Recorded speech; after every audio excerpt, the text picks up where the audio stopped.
जिसकी वजह से आरसीबी इतना अच्छा परफॉर्म कर रही है, बॉलिंग डिपार्टमेंट अच्छा हो गया, दैट इज हेजलवुड। तो रिलीज पॉइंट है तो वो जो उनको एक्स्ट्रा बाउंस मिलता है तो कोई भी बैट्समैन को पावर प्ले में बहुत दिक्कत देता है। एक्चुअली एक नया ब्लफ बॉल लेके आए हैं वो इस टूर्नामेंट में। I can see Hazlewood taking 30+ wickets.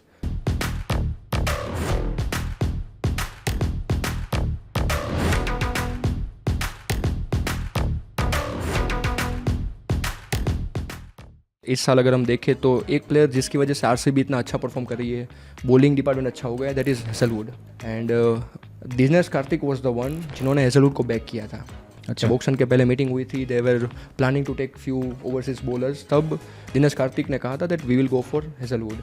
For me, Hazelwood is 1, 2, 3. Why I say that is because of what he gives us at 10. That is what we are paying money for. That is what we want him for. And जब दूसरे जो staff थे, support staff थे RCB के, दे वर reluctant on Hazlewood, क्योंकि Hazlewood के 2-3 साल से पिछले बैक इश्यूज रहे हैं। उनको बैक इंजरी हुई थी 2023 में भी, वो कम मैचेस खेले थे। 2024 तो पूरा उनका वो बाहर थे आईपीएल से। प्लस उनकी जो 2 साल से जो एवरेज स्पीड है दैट इज़ 138 km/h। एंड एक रीज़न जो मेन दिनेश कार्तिक ने बताया था दैट हेजलवुड हमको डेथ ओवर्स में काम आएंगे। और पिछले अगर हम कितने सालों से देखें तो आरसीबी का एक कंसर्न हमेशा से था, डेथ ओवर्स में गेम मतलब जीता हुआ मैच हार जाते थे बिकॉज ऑफ बॉलिंग। हमने सबको ट्राई किया, हमने डेल स्टेन को ट्राई किया, we had Siraj with us, but एक प्रॉब्लम सॉल्व नहीं हो रही थी। एंड आई थिंक हेजलवुड की वजह से वो प्रॉब्लम अभी सॉल्व हो रही है। हेजलवुड ने एक्चुअली 2022 में भी काफ़ी अच्छा परफॉर्मेंस दिया था आरसीबी के लिए। 12 मैच में 20 विकेट्स थे। 12 मैच में 20 विकेट्स, बहुत ही ज़बरदस्त परफॉर्मेंस था, क्योंकि उनकी जर्नी स्टार्ट हुई है 2020 से। सीएसके में उनको ज़्यादा खेलने को नहीं मिला। 2020 में उन्होंने कुछ 3 मैच खेली, 21 में 9 मैच खेली और इतनी ज़्यादा विकेट्स नहीं ली। 2022 उनको एक ब्रेक मिला बड़ा आईपीएल में। उसके बाद 23 में ठीक ठाक ही गेम खेल पाए, काफ़ी लेट आईपीएल में आए थे इंजरी की वजह से वो लेट आए थे इंडिया ऑस्ट्रेलिया टूर के बाद। एंड 2024 तो उनका पूरा इंजरी की वजह से वो बाहर ही थे।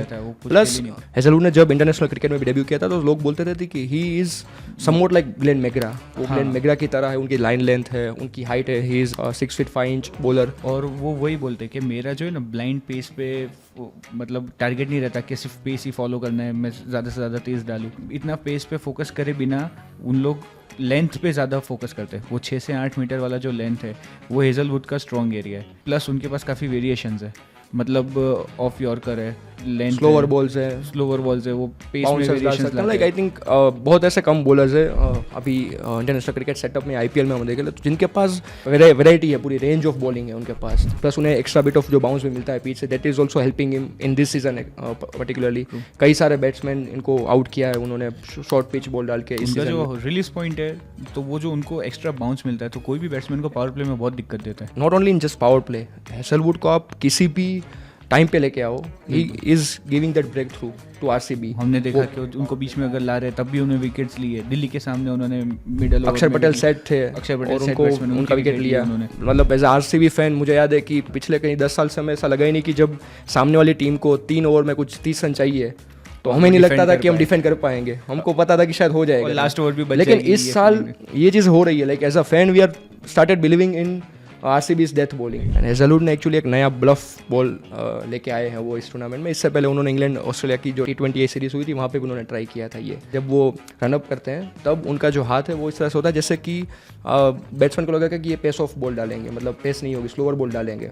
वो ऐसे ग्रिप करके हिलाते हैं बॉल, लेकिन जब रिलीज़ करते हैं बॉल तो वो फिंगर से पूरा फोर्स लगा के करते हैं, वो पेस ऑन डिलीवरी में कन्वर्ट हो जाता है।